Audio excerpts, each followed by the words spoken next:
Hallo Deutschlerner! Welcome to yet another live stream. This one is now our first one of the new year, so welcome to 2024. As is per usual for most people around this time of year, now is a good time to start New Year's resolutions, start talking about what it is that you want to do differently in 2024 versus in 2023. So, of course, that means that today we're going to be talking about goal setting and how to set yourself up for success in 2024. So I do have a little bit of a presentation put together, which I think will make this one of those videos that you could come back to on a different date and look at, you know, what kind of tips I gave in this video. It's definitely something that I personally would come back to anytime that you're looking to set goals for the future, looking to change something about your life. This is the video for that. Of course, I will be talking a lot about goal setting in regards to learning German and all of that kind of thing. But I will also be answering questions from anybody in the comments as long as we're going along on this. But yeah, we're just gonna start off with a few things that I have prepared in advance, and yeah, that's kind of the plan for the night. So we'll switch over here to my slides. So this first slide here is just a general reminder that if you want a PDF that's got like 37 pages worth of resources for German learners, and then also my goal setting template that I created. When you download one, you get the other. It doesn't matter which one you do, as long as you go to germanwithantrim.com and fill out the little form that's up there at the top of the page. Once you do that, it will send you an email. Once you've confirmed your email, then you will get another email, and that email will then have the download links for the resources PDF, as well as the goal setting template that I'm going to introduce you to tonight, as well as talk about a few other details about goal setting and what you can do in 2024 to make sure that it doesn't end up like 2023, provided that 2023 was all that bad for you. So yeah, we're talking about goal setting in this particular presentation, goal setting for language learners. I put a little quote down here at the bottom that I personally liked whenever I was doing a little bit of research into goal setting and that kind of thing. It says, don't live the same 75 years and call it a life. There we go. So don't live the same 75 years in a row and then call it a life. Basically saying that if you're just not changing anything from year to year, and you're not doing anything differently than what you did before, you're basically doing what I don't know, was it Einstein that said it? I don't know. We'll claim that it was Einstein. But doing the same thing over and over again and expecting different results is the definition of insanity. And that's what's going to happen if you didn't learn German in 2023 and you are hoping to learn it in 2024, but you don't plan on changing anything that you're doing. That is, of course, insane. That's not going to work. So you're going to have a better plan than that, and that's what we're hoping to accomplish tonight. So when we are talking about goal setting in regards with German learning and basically any goal setting that I would ever do in my entire life, I would of course talk about SMART goals whenever I'm doing that. That is an abbreviation. It's an acronym for specific, measurable, achievable, relevant, and time-bound or timely.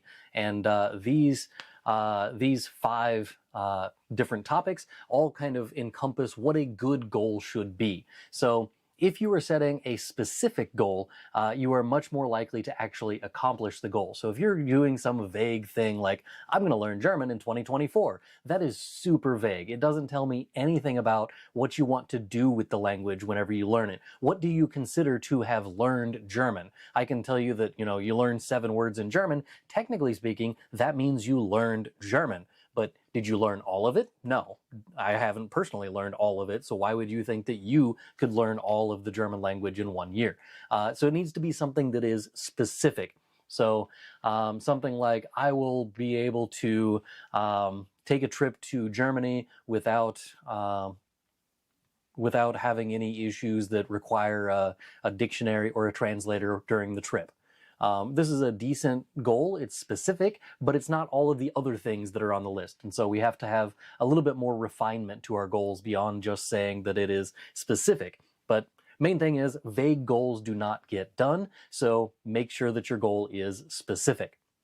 Second thing on the list is M for measurable, and that has to be something that is, how do you know when you get to the end of your goal? How do you know you've reached your goal? What does that look like to have success in this goal? It's the same thing for teachers whenever we're putting together goals for our students. If we can't measure that goal in some way, there's no real way for us to say, okay, our students met this goal or they didn't meet this goal. And so whenever you are a student of the world, if you can't measure the way that you're doing something or measure how close you are to your goal or any of those things in between, then that goal is just not going to be reached, because how would you ever know that you reached it without having it be measurable? Next thing up is achievable. Can you even do this? I'm going to learn every word in the entire German language. I don't know them all, and I've been teaching this for over 13 years now. What is this, 14 years? I don't know. I started in 2009, so the 2010 school year, that was my first year of teaching German at the high school level. And I've been, learning German words along the way since then. I have not learned all of the words. So if you want to say, like, I'm going to learn all of the words in the entire German language, that's a stupid goal. I'm just going to throw it out there right now. It is not achievable. It is not a realistic goal. The fourth thing on the list is relevant.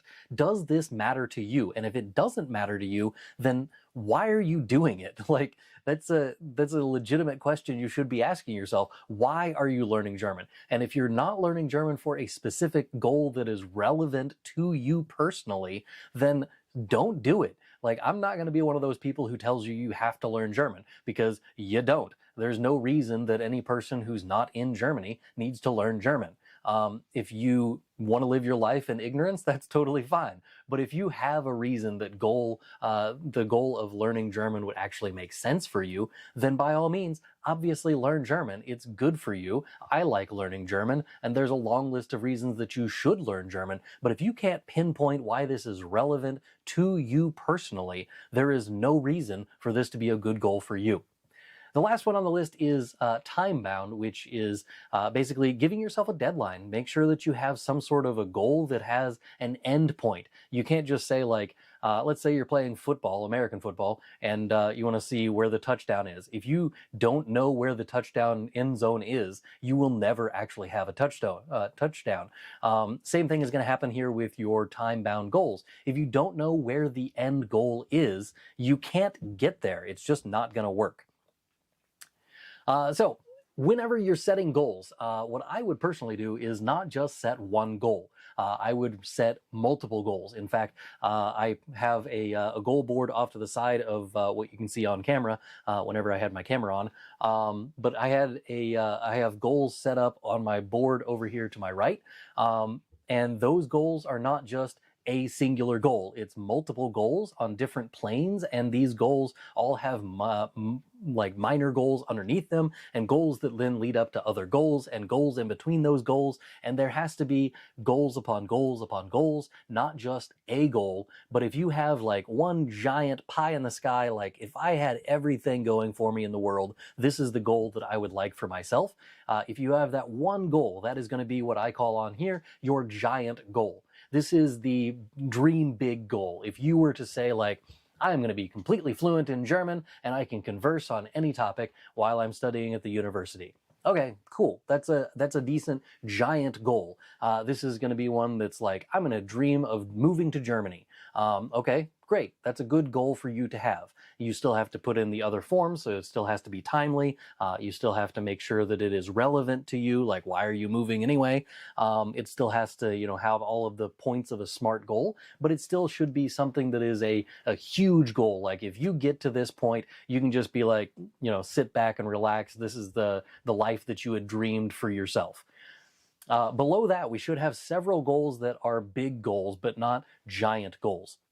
These goals, I would say 3 to 5 of them is about nice. That's probably what I would personally do. But you can kind of, wager that however you want.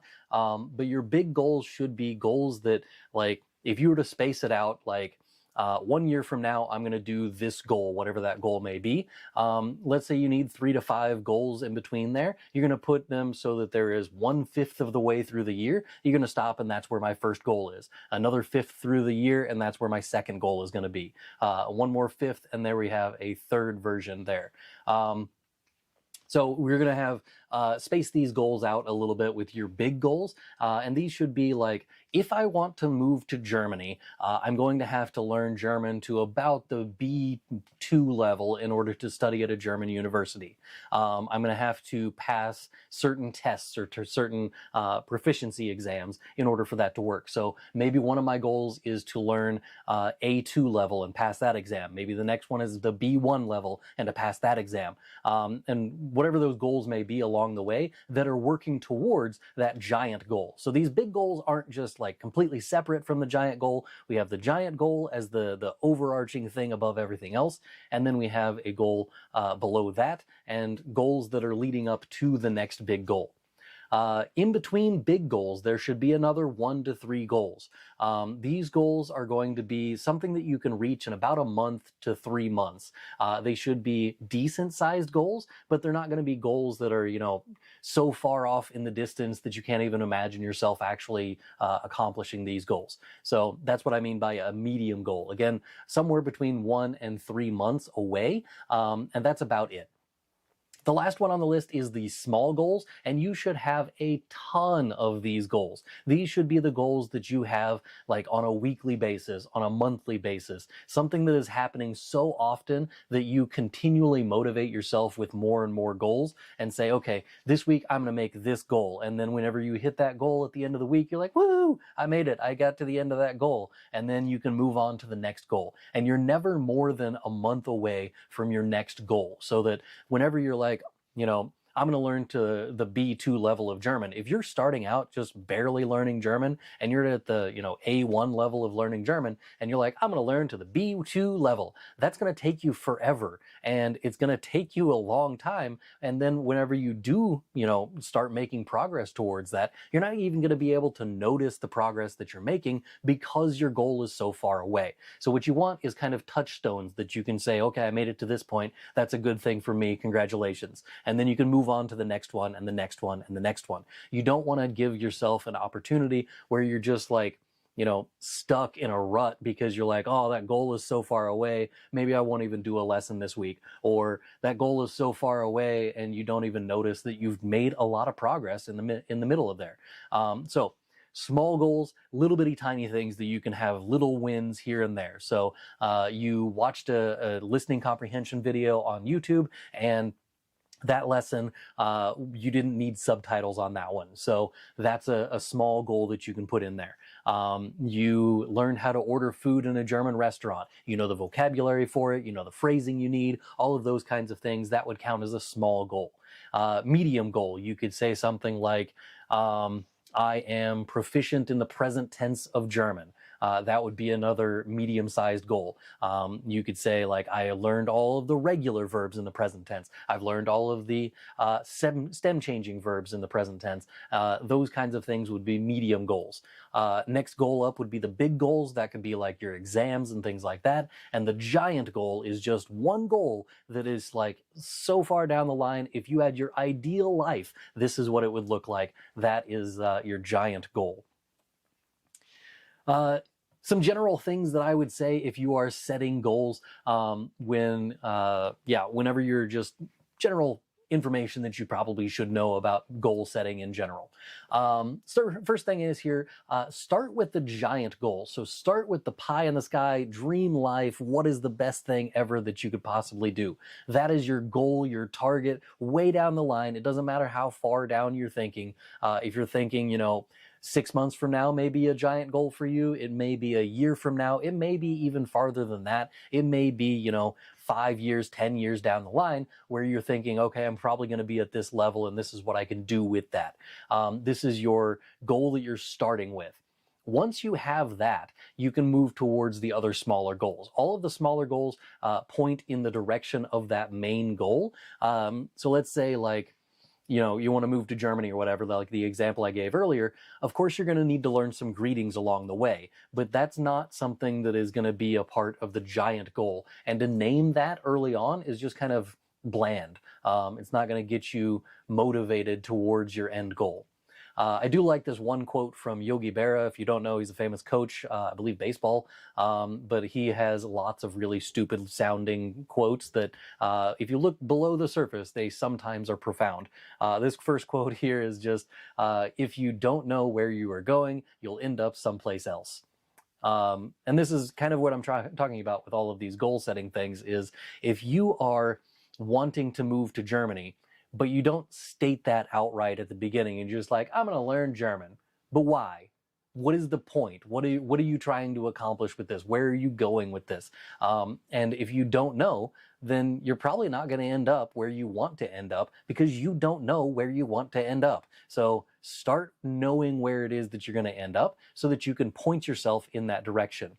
If you know that you want to live in a Scandinavian country, then you should at least point yourself in that direction. If you're pointing yourself south and you're like, I don't know, I might end up somewhere. Yeah, you will end up somewhere, but it's just not where you want to be.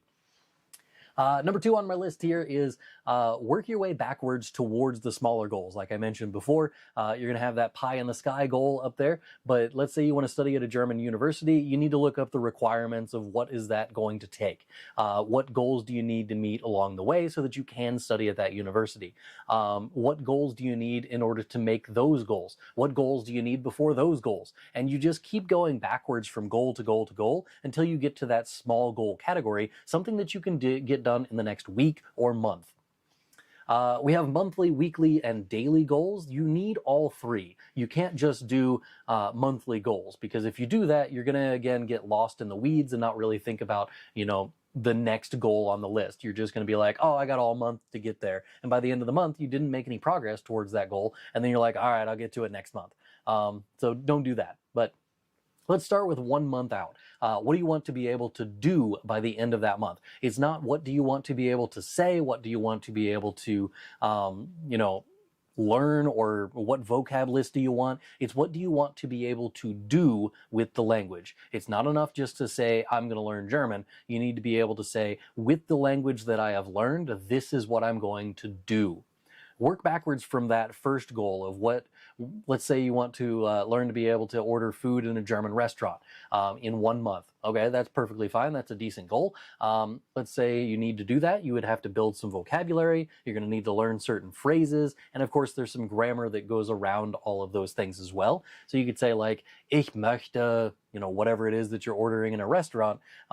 Then you're going to need to know the word möchten, which was would like. So that's definitely going to come in handy when ordering food in a restaurant.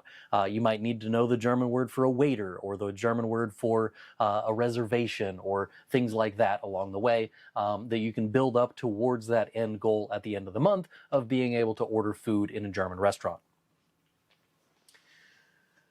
All right, so this month's goal, you need to be able to order food in a German restaurant. So what does that actually look like in practice? Whenever you're, working towards this goal, let's say step 1 is that you're going to watch a few conversations on German YouTube videos. I have several of them on my YouTube channel. So if you go in there and just search for restaurant on my YouTube channel, you'll find all kinds of them.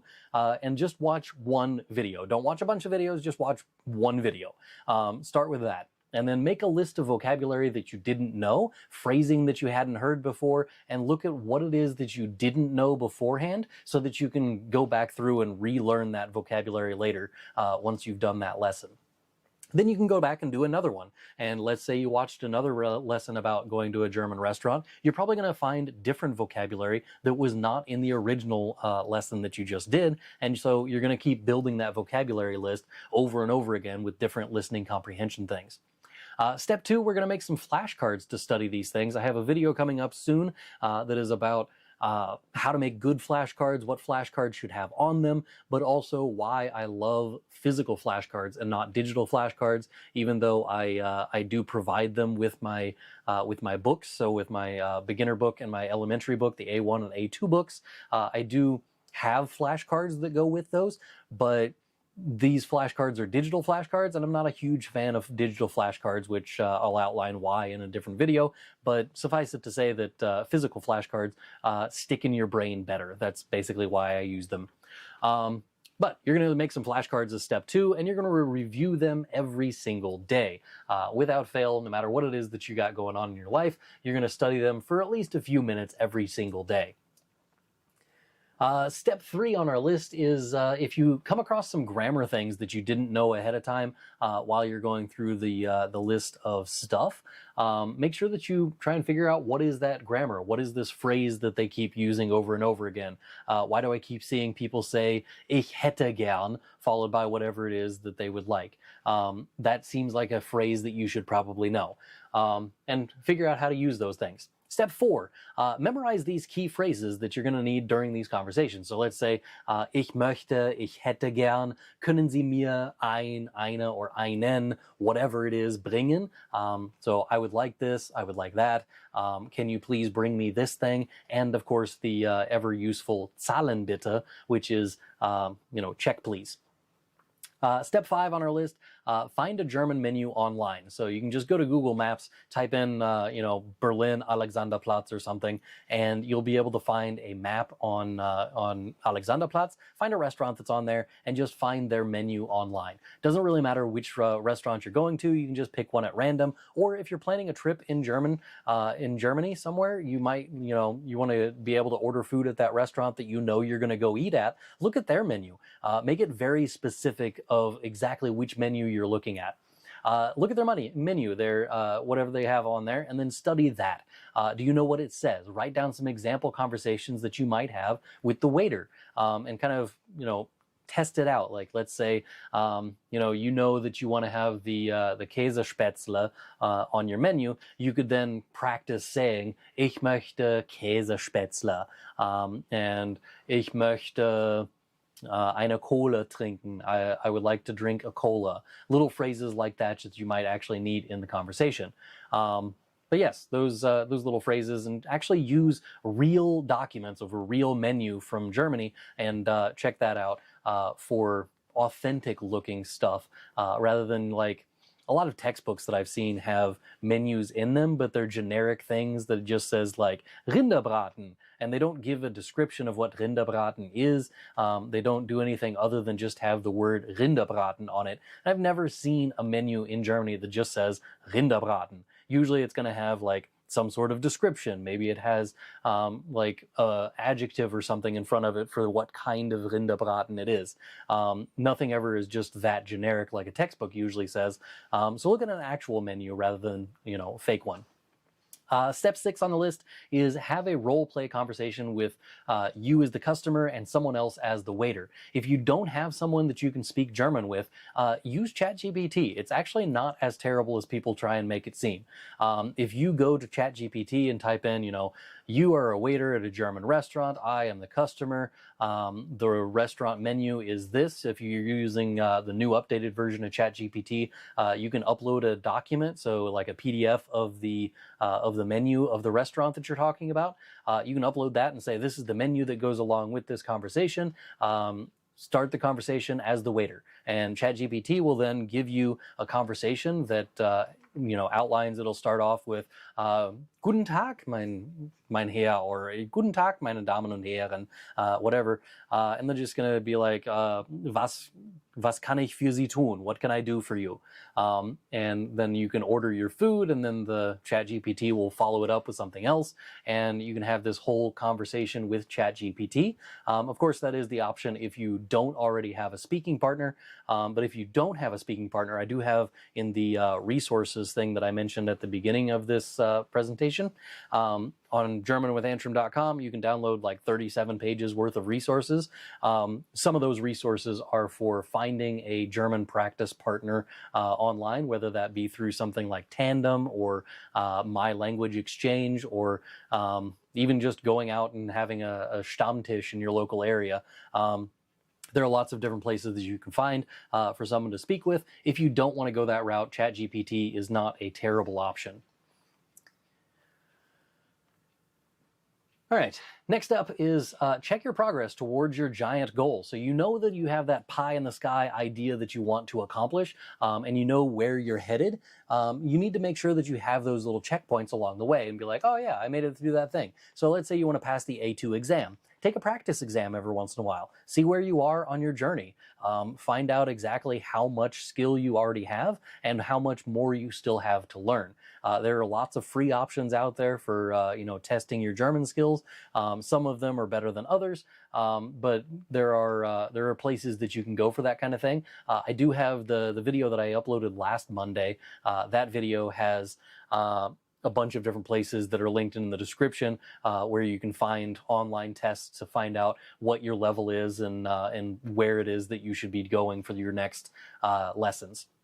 But those things are all on the video from last time around.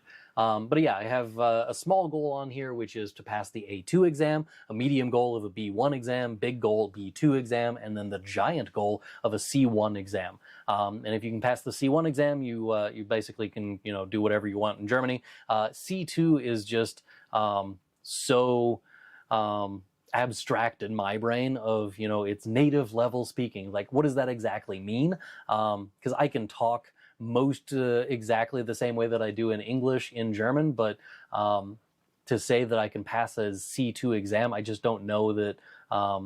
I don't know where that puts me on the scale. So anyway, pass the C1 exam is the giant goal along the way. More general tips that I have on our list. No amount of money will ever buy you fluency. Hard work is the only way. If you think that you're going to pay for this course or pay for that course or pay for this resource or pay for whatever it is, if you think you can buy your way to fluency, you are mistaken. I guarantee it. There is no shortcut. There is no, downloadable thing. This is not the Matrix. You can't just plug in and then automatically learn all of the things that you needed to learn. It's not going to work like that. You have to actually put in the hard work, and if you don't put in the hard work, you're never going to be fluent. I'll just be blunt with you. I'm not going to be one of those people who sugarcoats it. If you don't put in the work, you will not be fluent, and there is no amount of money that you can throw at this problem to make it so that you will be fluent.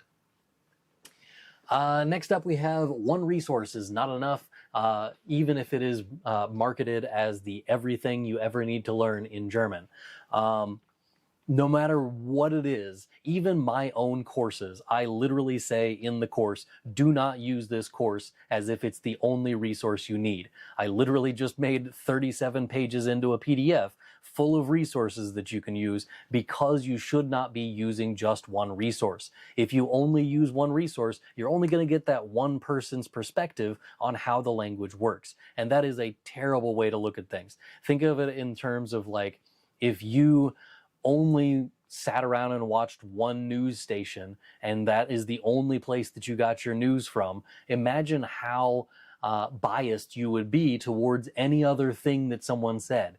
No matter if you're on the left or the right politically, you still end up having this huge amount of bias that you can't reconcile in your brain. Like, how can you even believe those things? Well, I get my news from the opposite end of the spectrum as you, and so that gives me a different perspective.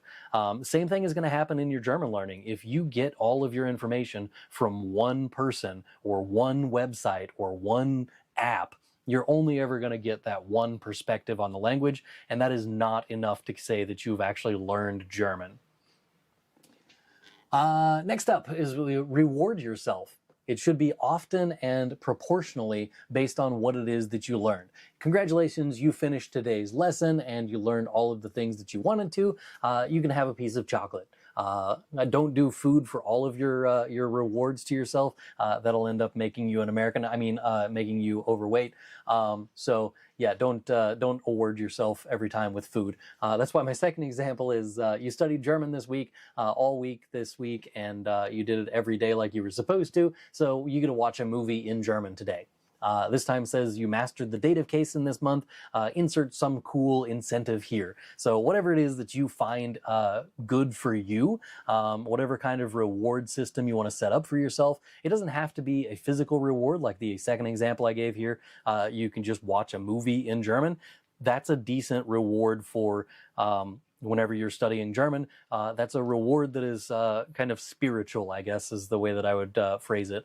But it doesn't have to be, chocolate every time or whatever. Just make up some sort of thing that says, okay, this is my reward for doing the thing. And then that will give you yet another motivation to go on to the next thing.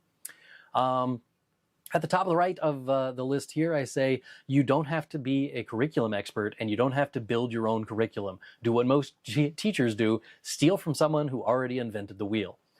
If you don't know this, teachers are known as idea thieves. We beg, borrow, and steal wherever we possibly can.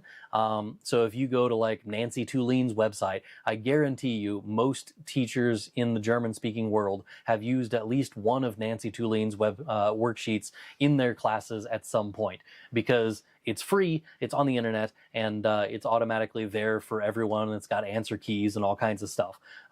So that person has already made worksheets. Why do I need to make worksheets? People have put on entire courses online on YouTube, for instance. Let's say there's a guy who put out a video that's like 3 hours long and covers everything you need to know in the A1 level. Let's say hypothetically that guy's name was Herr Antrim and he put together that video for you. You don't need to come up with, what do I need to learn next? It's in that video. It's got 3 hours worth of stuff, and you could spread that out to being an entire month worth of information learning German at the A1 level. So all of that is to say, don't make up your own curriculum. You don't have to. You can just go to Duolingo. Don't even bother with the actual course on Duolingo, but log in, and then you can see what lessons do they learn first, what lessons do they learn next. And this can be an outline for where you're going in your next lesson. You don't have to build your own curriculum. You don't have to buy a textbook. You don't have to buy anything. You can just go to free resources that are already available online and steal their curriculum. It works really well. Don't get me wrong, that's not what I did for my courses. It's not what I did for my books. But it would be naive of you not to at least look at somebody else's curriculum before you're just like, I'm going to learn all of the things in German, and then you don't know what your next lesson is going to be. It's very difficult to make goals if you don't know what your next lesson is supposed to be. Next thing on the list is basically setting goals and planning. So at the end of each month, plan for the next month. At the end of each week, plan for the next week. At the end of each lesson, plan for the next lesson. Never find yourself asking, what am I going to learn today? If you don't already know by the time that you sit down to learn for the day, you already have lost that lesson. So me personally, I have a list of goals off to the side here that I mentioned before. On my wall, I have the dream life thing that would be my pie in the sky giant goal that I mentioned before. And then I have a monthly calendar that has all of the goals for the month and which things I want to do in each week within the month, and also things that are just on my calendar to make sure that I don't forget, hey, I've got a doctor's appointment on this day, or I've got a meeting for this one, whenever those other goals are for the month. And then at the end of each week, I also plan out the next week and what I want to accomplish with my YouTube channel, what I want to accomplish with my students in my in-person classes. All of those kinds of things go on there at the end of the week. On Sunday, I sit down and I make out the plan for the next week. And then every night around 8:45 or so, like right after I get done with this live stream, I'm going to sit down and write down my goals for the next day and figure out what it is that I'm going to do tomorrow to make sure that I'm meeting the goals for the week that I have written on my wall over here. And then I'm going to go at the end of this week, I'm going to look at the calendar for the month again. I'm going to say, okay, what do I need to do next week to make sure that I hit the goals that I need by the end of the month? So every week, plan for the next week. Every day, plan for the next day. At the end of the month, plan for the next month. Every single time, you're going to continue doing this over and over and over again so that you have a month worth of plans ahead of time, followed by a week worth of plans ahead of time, and the next day is already planned out. So you're never asking yourself, what am I going to learn today? What should I learn right this second? I sat down at my computer. All right, it's time to learn German. What should I learn today? That should never happen. You should never be sitting down trying to figure out what you're learning at the same time that you're supposed to be spending learning it. If you end up saying, like, I'm going to learn German for an hour a day, but you spend the first 25 minutes of it trying to figure out what you're going to learn that day, you've just wasted almost half of your time that day. So plan ahead so that you don't have to plan during your lesson. I have the template that I mentioned before for if you go to germanwithantrim.com and put in your email address, this will be sent to you shortly thereafter. And this gives you a template that goes through, you know, how to make your goals and starting out with the small goals and going towards the big goals. And you can print out however many copies of this you want, or you can just make your own template if you want. But specific, measurable, achievable, relevant, and time-bound for your SMART goals. Start off with the pie in the sky. What do you want to do at the end of all of your German learning? What does that end look like? And then smaller goals along the way, and figuring out how you're going to get to those different places.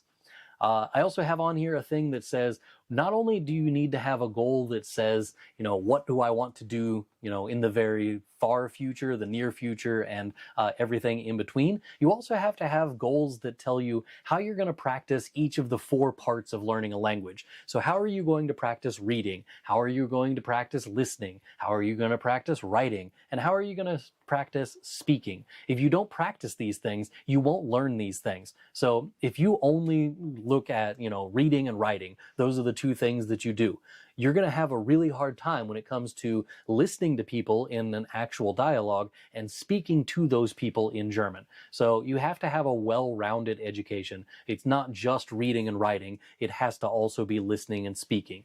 It's not just listening and speaking. It also has to be reading and writing. Because if you can't read the menu, you also won't be able to speak to the waiter. So again, bringing it all back together, you have to have a well-rounded goal-setting plan in place. So in my goal-setting template, I also have a spot in there where you can say, this is what I'm using for reading, this is what I'm using for writing, this is speaking, and this is listening.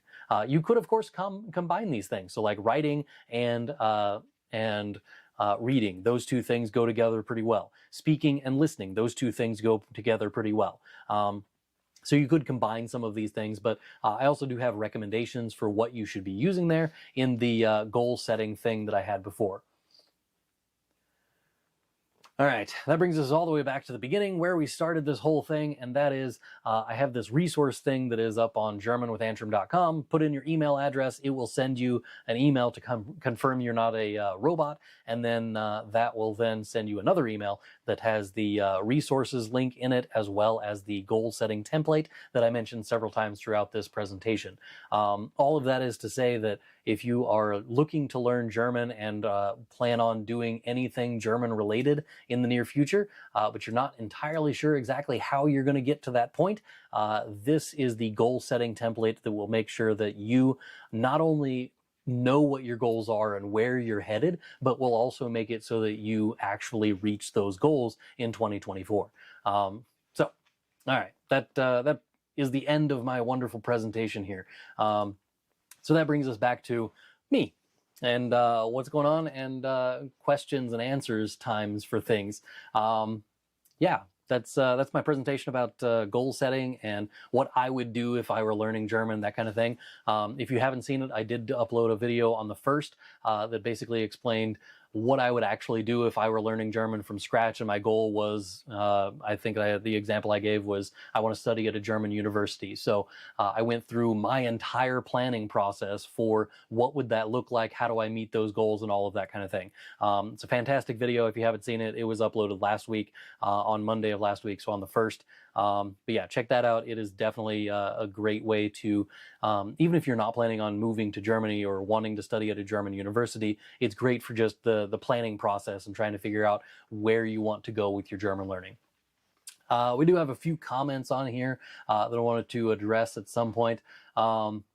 Yeah, so we have Struwwelpeter Defender. Hey, I actually remember that name from the last time that we had a live stream. Welcome back. So yeah, I don't think I'll live in Germany or move to Germany, but I do think it would be fun to visit Germany. Yes, visiting Germany is fantastic. I've done it a couple of different ways at this point. I was there in 2004 as a high school student, as part of this exchange program that we had at my high school. And then I did it again in 2009. I went there and studied in Berlin for a summer program that they had there, a university kind of work. I was there in 2013 with students. That time around we were in Berlin, Hamburg, and München, I believe. Then we went in 2016, where we went to Austria and Switzerland, Liechtenstein, southern Germany, Munich, that kind of area. In 2018 was the first year that we had our exchange program at the school that I work at. So we went to Munich and Berlin again, but we also went to our host families in the Stuttgart area. There's a small town there that we partnered with. So we went to that for that exchange program. And then we were just in Germany this past summer as well, in 2023. As our first exchange after COVID. And I just started planning the next trip after that, which I'll be in Germany again in 2025. So yeah, I've done a few travels in Germany. Definitely something that I recommend, if for nothing else, just for the bread. Travel to Germany just to eat their bread. It's good and good for you. But beyond the bread, the people are fantastic. The weather is fantastic. The sights to see are fantastic. There's just so much stuff that I love about going to Germany. I don't live there, obviously. I'm still living here in the US. But it is definitely something that I recommend if you have not already done so. But you don't have to move there. I love visiting Germany every few years, but I don't live there personally, mostly because, all of my extended family is in this area, so they all live in the US. Let's see. Steve Namath wants to go to Germany in 2025. Absolutely fantastic idea. I'll see you there. I will be in Germany in June of 2025. I believe we're doing like a Rhine River Valley tour kind of thing this time around. So Koblenz, Bacharach, Wiesbaden, Frankfurt, Stuttgart, those kinds of areas, all in that kind of, that side of Germany. Need to learn general conversation. Yes. If you're going to visit in Germany, think about like everything that you're going to do along this trip. What does that look like for you? And what does your travels look like? And if these travels are going to interact with other people, what do those conversations hypothetically look like? So let's say you land in Frankfurt and you're going to learn some basic airport vocabulary. Granted, Frankfurt, most of the things are in English as well. But if you're at least, traveling around in Germany, you should be able to recognize, the words that are up on the posters and signs and stuff, and figure out, where you're going for your next flight. So I usually land in Frankfurt and then I have to take a flight somewhere else. So if you're looking for your next connecting flight, you're going to need some German vocabulary in order to do that. Let's say hypothetically you're in the airport and you want to be able to ask somebody along the way, hey, where is this gate? You should be able to ask for directions, and they should be able to give you, some general directions in German from here to there inside of the terminal. Or let's say you're looking for your next flight, or let's say your flight gets delayed whenever you're in Frankfurt. How do you have that conversation with somebody about, hey, my flight's delayed, how do I get onto a different flight? Or is there another flight? Is there an earlier flight? My flight was canceled, how do I get tickets on a different flight? Those kinds of conversations would be a great review for, just in case kind of, emergency planning kind of thing, which now that I'm saying it out loud, that would actually be a really great video. But that's going to have to wait a little bit. I've got plans for videos for the next couple of months.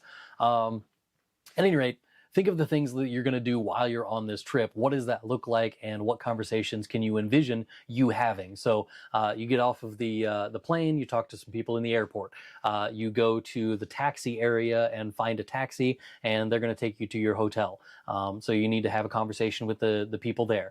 Or you get out of your airplane and you need to go and buy a train ticket so that you can get from the airport to your hotel or hostel.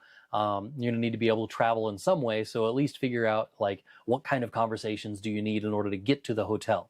Once you're at the hotel, you're going to have to be able to check in, so know what kind of conversations you're going to have there. Let's say you're going to go to a restaurant, you need to be able to order food. Let's say you're going to go to a museum, you need to be able to buy tickets for the museum, you want to buy movie tickets. These kind of conversations, these are the things that you need to be thinking, like, I'm going to be traveling to Germany in the summer of 2025. What conversations do I need to be able to have by then?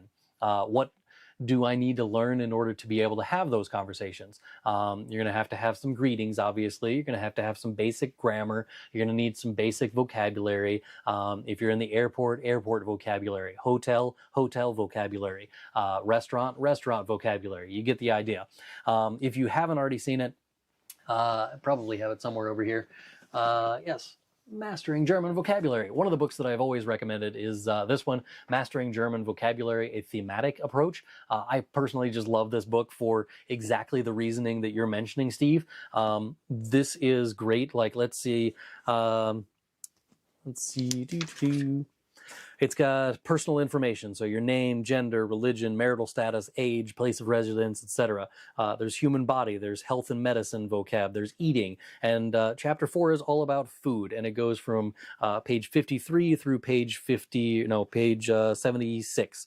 But all of these things are about food and eating and going out to restaurants and stuff. So you go into chapter 4, and it gives you just a huge amount of vocabulary that is all about food. So the very first thing on here, I don't know if I can get my camera to focus on words here. Probably not. It's going to focus on my face instead. There we go. Yeah, it's got food in there, and then it's got like bread and vegetables and butter, and it goes alphabetically for different kinds of food that you can have as like groceries and stuff. Then it has restaurant vocabulary, and it goes through like basically all of the things that you want it to do. But if you're looking for a great way to build vocabulary and you want to do it topic by topic because you are planning to travel to Germany, this is definitely one of the things that I would buy is Mastering German Vocabulary, a Thematic Approach. I've not found anyone else who does it in this way, at least not nearly as well. But this is a fantastic book. Google it. I'm not going to even bother with the affiliate link and whatnot. It is on my affiliate link thing. If you look in the description, there's a link that goes out to Amazon. It's on there for my recommended books, but I don't really care if I get the affiliate link money or not because it's like 10 cents. But this is a fantastic book. Definitely should be something that's on your list if you're planning to travel to Germany. Let's see. Bob Fognozzle, long time no see. Haven't seen you since the December live stream, so welcome back again. It's time to share. I finally finished all of Rosetta Stone in German. Could read but not speak original thoughts. That's usually the main complaint about Rosetta Stone. It's a great program if you want to be able to understand German. It is not a great program if you want to be able to use German. Then I completed Duolingo and have been in the maintenance mode for 6 months. Okay, I still cannot speak, but I read fairly well. So 2 days ago, based on your recommendation, I sprung for Link. I am speaking more. I will let you know how it goes. Yes, Link is fantastic. I do have an affiliate link for that in the description of last week's video. I don't put it in every video description because I don't care that much. But Link is awesome for getting you to go from being able to read and understand to being able to produce your own language. So yeah, being able to actually say sentences and stuff. Link is awesome. I'm a big fan of Link. And they do have like courses and stuff that you can follow a curriculum off of their website. Thank you for putting all of this together. Yes, you are very welcome. That's one of the things that I want to do with this channel is not just make it like, I don't think that my channel should be the only thing that you do on learning German. I don't want to be that person who, puts together a course and you follow my course and you can pass this exam, and it's not what I'm doing.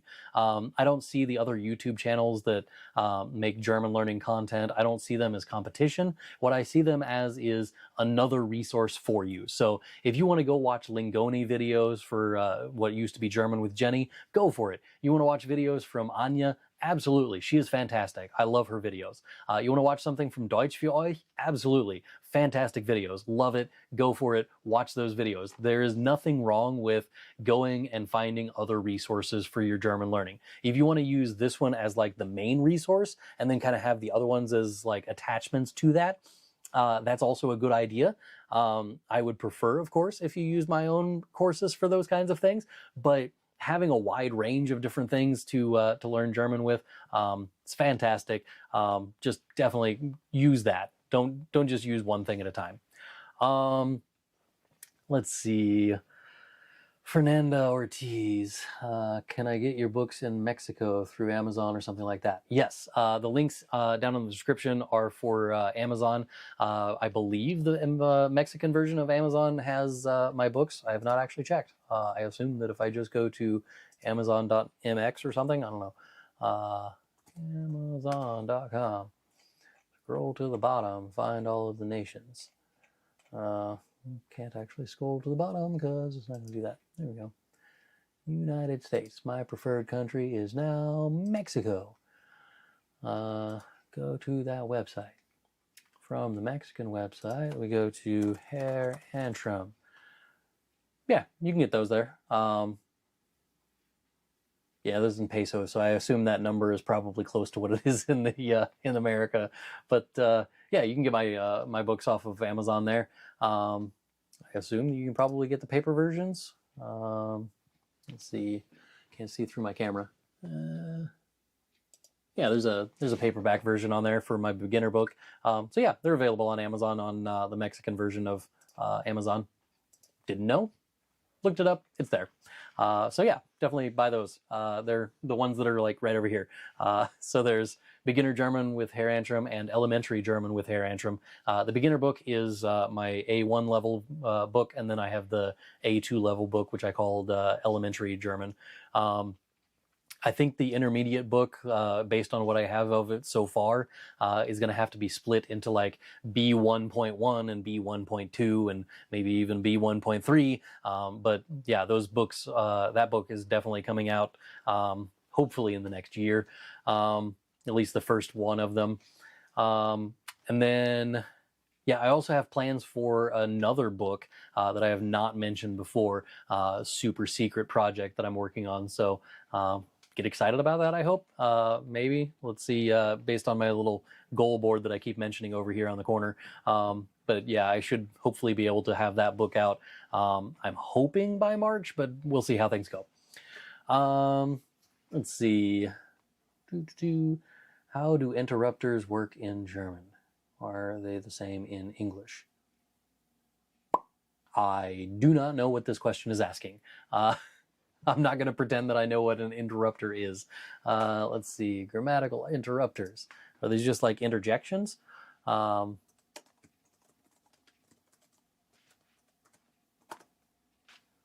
Grammatical interrupters.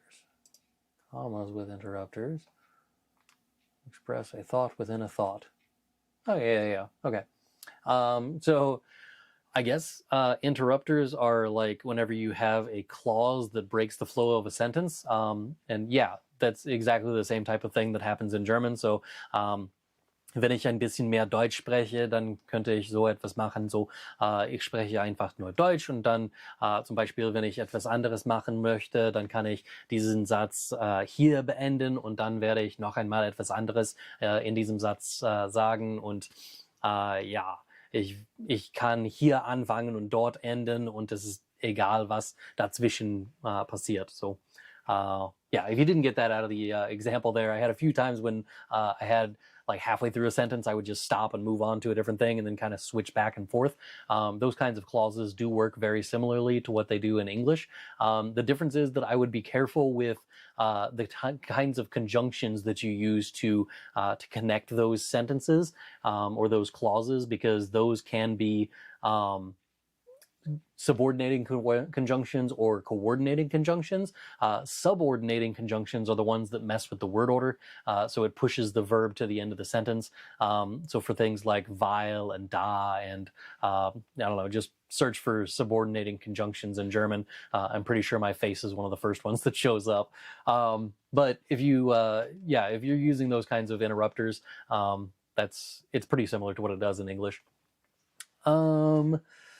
Danke. How much time does it take to learn German language? Daily conversations. If you're looking for like daily conversations, I would consider that to be like A2 conversation. A2 you could probably do in 3 to 4 months if you're learning every day for about an hour a day. It really depends on how much time are you putting in on a daily basis to give you kind of a month to month outline of how long it's going to be. There is a website, what is it, ESL, I think, or or TES, I don't remember now. How long to learn German? FSI, there we go. I knew it was an abbreviation of 3 letters. So in order to get to B1, they say it's 30 weeks or 750 classroom hours, which is a terrible way to measure things, because classroom hours are not the same as real human hours. Spending time in a classroom is probably the worst way to learn German. And that's coming from a person who does that as a living. Let's see. That's not the website I want. That's the website that does it terribly.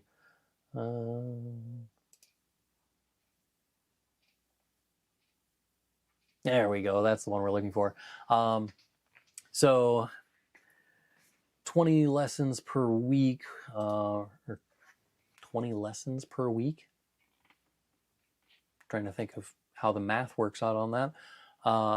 Duration 30 weeks, 30 lessons per week. Yeah, this website is basically saying it's 60 to 150 hours to learn A1. I feel like that's a little high, but that could just be me. And then another 8 weeks or 150 to 260 hours to get to the B or the A2 level, which is like that intermediate beginner or upper beginner. Yeah, that seems a little long, but yeah, anywhere from 3 to 5 months, I would say, to get to the A2 level. And that would be your basic conversational type stuff. What else do we have on here? My dream destination in Germany is the Struwwelpeter Museum in Frankfurt am Main. I have not been. That sounds fantastic. I'm going to be in Frankfurt in 2024 or 2025, that is. So yeah, I might build that in. That actually sounds like an awesome thing to go to.